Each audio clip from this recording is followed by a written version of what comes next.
Okay, Chapter 3. They can't do this, Bigger snarled. Goddamn right, agreed Jink. The pit belongs to us. Reef said nothing, just kept looking at the sign painted on the green truck. Scotia Demolition. We turn eyesores into assets. The two men were nowhere in sight, probably around back of the building with their measuring tapes and clipboards. Reef moved down the steps and toward the truck as if wading through deep water, his steps slow and deliberate. Reef, Jink called. What you doing, man? Reef didn't answer. He reached the truck and stood staring at the words on the side. The letters formed from a continuous stylized fuse. The fuse stretched back to a picture of a detonator being pressed by a hand, giving the absurd impression that Scotia Demolition had blown up the rest of the body, along with whatever eyesore had required their attention. Jink and Bigger came down the steps to stand beside Reef. You think they can really do this? Bigger asked. No way, Jink said. No jerks with measuring tapes are going to tear down the pit, not while I'm here. Reef turned to them. It ain't them that's doing it. Yeah, they're just the math guys, said Bigger. Engineers, corrected Jink. Right, Bigger agreed. They probably got minimum wagers to set the explosives. That ain't what I meant, Reef snapped. They're only the guys paid to take it down. It's the ones who own the pit that are doing it. I didn't think nobody owned it. Reef scowled. Somebody owns it, asshole. Everything's owned by somebody, even if it's just the city. Bigger picked up a shard of glass glinting on the sidewalk, a fragment of a bottle broken a long time ago. Well, he vowed, I don't care who owns it. It ain't coming down. He glanced toward the street for cars or pedestrians. Seeing none, he strolled over to the truck and held the shard against the back fender, then dragged its jagged edge along the full length of the vehicle. When he had finished, it looked as though there were now two stylized fuses, the second a thin white line spelling an expletive between the words eyesores and assets. Jink hooted, then pulled a switchblade out of his back pocket. Bending down, he flicked open the blade and inserted it with almost surgical precision into one of the Michelin all-season radials.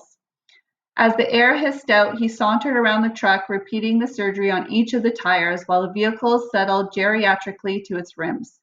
Reef grinned, remembering the rock inside his jacket. He reached into his pocket and felt the cool smoothness beneath his fingers, all the while admiring the expanse of windshield before him.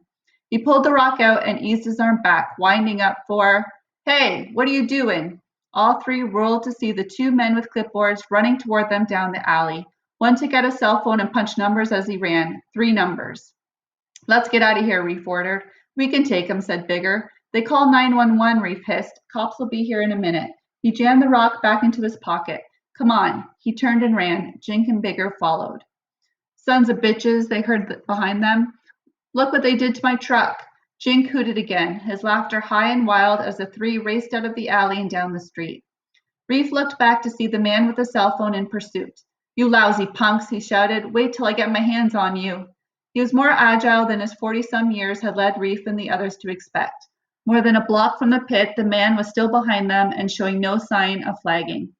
It reminded Reef of the times his grandfather would drunkenly roar his name, calling him a good-for-nothing son of a bitch bastard, as the boy he once was cowered outside whatever rat hole they were living in, listening through sobs to his grandmother's gentle voice inside. Settling his grandfather, soothing him, making everything all right again, until the next time. Let's split up, Reef shouted as they pounded down Patterson. He knew they could outrun the truck owner, but there was no sense in prolonging the inevitable. He'll give up when he can't chase all of us.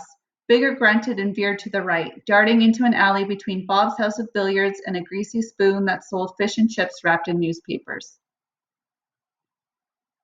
Later, Jink called and turned down North Street. Reef looked back and saw the man pause, uncertain. He laughed and, feeling the rock bounce in his pocket, suddenly knew where he was heading. Lisa showed her volunteer parking permit to the attendant at the gate, waited as he raised the barrier, then eased the Subaru out into traffic. She liked rush hour driving, like constantly having to watch the cars around her weave in and out of openings that appeared and dissolved like eddies in a stream.